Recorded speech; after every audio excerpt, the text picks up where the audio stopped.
এত রাতে মীরা দিদির ঘরে কি যাচ্ছে? এখন তো মীরা দিদি ঘুমিয়ে পড়েছে। দেখবো।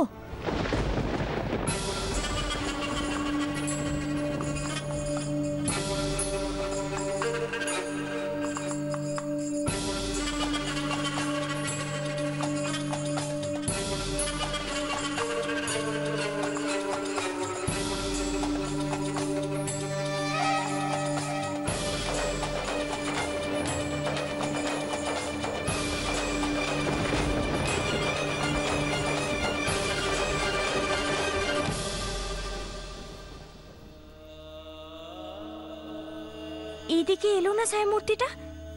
কে ছিল ওটা? এখানেও তো দরজা বন্ধ দেখছি। উফ, কে ছিল? এই রাতের অন্ধকারে মীরা দিদির ঘরে দেখা করতে কেই বা আসবে?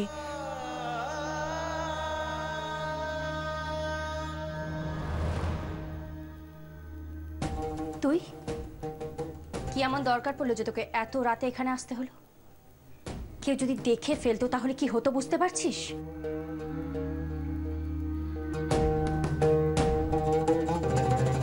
আমার অত ভাবার সময় নেই মীরা। আমার তোর সাথে অনেক কথা আলোচনা করার আছে। কিসের আলোচনা? সবকিছু তো প্ল্যান ফুলি এগোচ্ছে। কোথায় এগোচ্ছে? শুধুমাত্র তোর কথা শুনে আমি আগের দিন চুপ করেছিলাম। সেদিন সবার সামনে কুসুমকে বাড়ির থেকে বের করে দিল, তাও আমি কিছু বলিনি। ভেবেছিলাম তুই হয়তো এর আগে কিছু ভেবে রেখেছিস, কিন্তু তুই তো কিছু করতে পারলি না। উল্টে কিশোর কুসুমকে ফিরিয়ে নিয়ে এলো। আমি তো কুসুমকে বাঁচানোর সুযোগ পর্যন্ত পেলাম না। ওহো, তুই তো কুসুমকে বাঁচাতে চেয়েছিলি, তাই না? অফকোর্স চেয়েছিলাম। কেন? তুই কি জানিস না আমি কি জন্য তোর সমস্ত কাজে হেল্প করেছি? আর আজ তো মনে হচ্ছে সবকিছুই নাগালের বাইরে বেরিয়ে যাচ্ছে ক্রমশ। কিচ্ছু নাগালের বাইরে যায়নি, সব তো বাড়িতেই আছে। সময় মতো কাজে লাগাবো। ইম্পসিবল মীরা। আজ কিশোর আর কুসুমকে আমি যেভাবে দেখলাম তাতে শিওর যে হাজার চেষ্টা করে ওদের মধ্যে ফাটল ধরানো যাবে না মীরা। মীরা, আমাদের সব চেষ্টা বৃথা। কি বীর পুরুষ রে তুই অর্ক! এত সহজে হার মেনে নিলি?